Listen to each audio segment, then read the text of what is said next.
you have to sort of think about who the user of the building is going to be and work backwards. You can't just say, I want to be a developer, I want to build a building.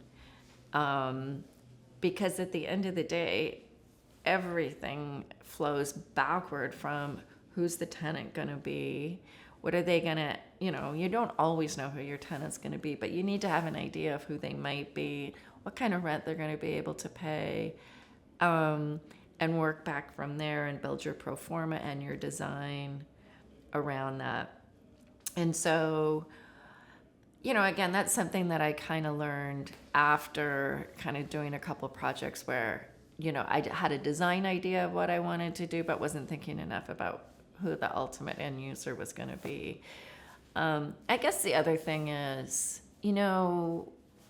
financing is hard, raising equity is hard, get in there early, start small, and, you've got to bootstrap somehow. So start with friends and family money, start with a really small project, get some success under your belt.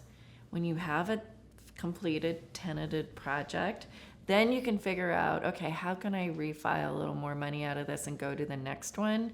And I think it seems insurmountable maybe to young people because they see people with development companies and think, oh, well, they must have all this money to do these projects. And in fact, almost everybody in the small scale development world bootstrapped.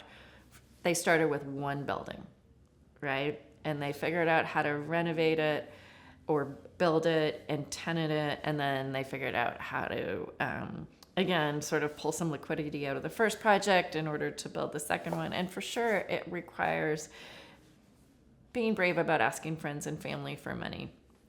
You're not asking them for a favor.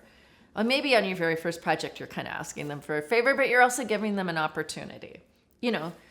Don't take money they can't afford to lose, but also realize that you are offering them a return on their money, and they might have some money to spare, and it might be an opportunity that fits for them. And you're going to have to get good at asking for money, because over time, you're going to be asking people less well for larger amounts of money.